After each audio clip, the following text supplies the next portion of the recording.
Transformation. I'm Laura Haas, and welcome back to LSO On the Air. We've taken a little break here, but I'm glad to say that we are back. Due to the current pandemic, LSO On the Air is going to be looking a little different, but with that said, here are a few students' opinions on going remote and the block schedule. Even though I don't really like the block scheduling, I do like this year better because there's a lot more structure, and last year I was really overwhelmed. I like this year's remote learning because it's more put together, and last year was just doing work online and not anything to schedule. I prefer this year's remote learning than last year's.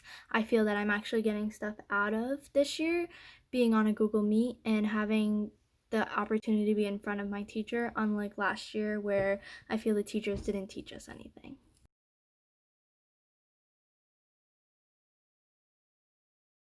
I like the block scheduling when I have only 3 classes a day, but with 4 classes a day I never find time to eat, and it's just a lot to go from one class to another, especially when they use the whole time. I do like the block schedules and how they're every other class, but some teachers are using the 96 minutes to talk when I think they should be giving us time to do our work instead. The block schedule, also bad. Not a fan of that. I find myself just, I don't know, not doing anything.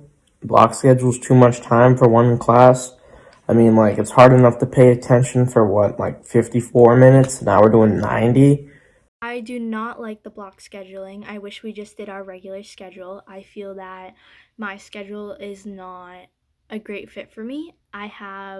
On one day I have 2 breaks, and on the other I do not have any breaks, and being on class for an hour and 30 minutes is a lot. Some days you're not, and some days you are, and on the days you are, it is very difficult to keep your head and your body in a good mindset.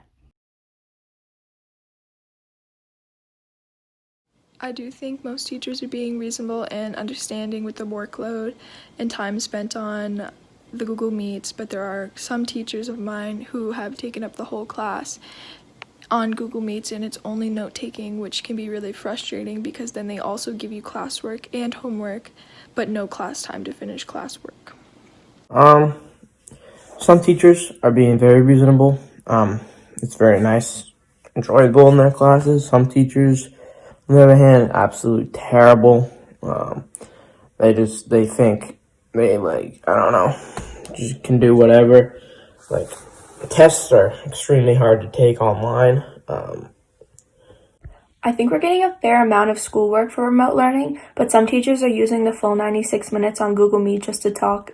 With reasonable work, I feel that some teachers are better than others. I do feel that with the amount of time we have for each class, we do get a lot more work. I feel some classes are more stressful than others, and on top of the hour and 30-minute class, we do have still homework, sometimes more than an hour it can be, and it can be very stressful having to do it outside of school, managing everything else. I think the hardest part about remote learning is probably just staying on task, and even though I'm at home and there's a TV in front of me and my phone's right next to me and there's a kitchen where I can go get food, it's really hard to just stay on task, and this is the school day, this is what I need to do, and just do that instead of being distracted by other things. The hardest part about remote learning is not seeing my friends. That part's terrible. The Zoom, I'm not a fan of the camera meets. I don't like the way the camera is get it out of my face. I don't like cameras. I'd rather be seen in person. I think the hardest part for me during remote learning is when a teacher has already talked for about an hour and then we continue to take notes. It's just hard to stay focused. The hardest part about remote learning for me is having to stare at a screen for almost 6 hours of my day with only a certain amount of classes, and on some days I'm not able to get up, and it's very mentally straining, I feel. Thank you so much for all the students who participated in this episode of LSO On the Air, and thank you for watching. I will see you next time.